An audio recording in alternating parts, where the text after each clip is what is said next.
ఆంధ్రప్రదేశ్లో పప్పు శనగ సాగు చేస్తున్న రైతులు, బెంగాల్ గ్రామ్ సాగు చేస్తున్న రైతులు తీవ్ర నష్టాల్లో మునిగిపోయారు. అక్టోబర్, సెప్టెంబర్, నవంబర్ మాసాల్లో తీవ్రమైన వర్షాలు కురవడంతో ఎండు తెగులు విజృంభించింది. ఎకరాకి 20,000, 25,000 ఖర్చు పెట్టి సాగు చేసిన రైతులు, కర్నూలు జిల్లా రైతులు, అనంతపురం జిల్లా రైతులు తీవ్రంగా నష్టపోయారు. ప్రకాశం జిల్లాలో కొంచెం ఆలస్యంగా సాగు చేస్తారు కాబట్టి రాబోయే రోజుల్లో పంట ఎలా ఉంటుందనేది తేలనుంది. ప్రస్తుతానికైతే కర్నూలు జిల్లాలో, అనంతపురం జిల్లాలో ఒక ఎకరానికి 1 క్వింటా 2 క్వింటాలు దిగుబడి వచ్చే పరిస్థితి కూడా లేదు.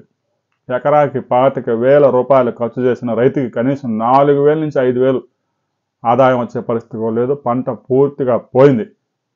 దాదాపుగా 6 మండలాల్లో 18,000 ఎకరాల్లో కర్నూలు, అనంతపురం జిల్లాల్లో సాగు చేశారు. ప్రభుత్వం కూడా పంటల బీమా అన్నా ఇవ్వాలి, లేదంటే ఎకరానికి కనీసం 15,000 పరిహారం చెల్లించాలి.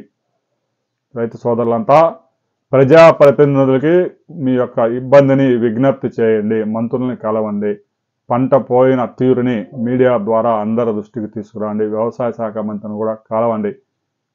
పంటల బీమా అన్నా ఇవ్వండి, లేదంటే రాష్ట్ర ప్రభుత్వమే రైతులకి ఎకరాకి 15,000 పరిహారం చెల్లించాలి. రాబోయే రోజుల్లో ప్రకాశం జిల్లాలో వేసిన శనగ పంట ఎలా ఉండబోతా ఉందనే దాని మీద మరో వీడియో తెలుసుకుందాం. వీడియో నచ్చితే లైక్ చేయండి, షేర్ చేయండి, సబ్స్క్రైబ్ చేసుకోండి.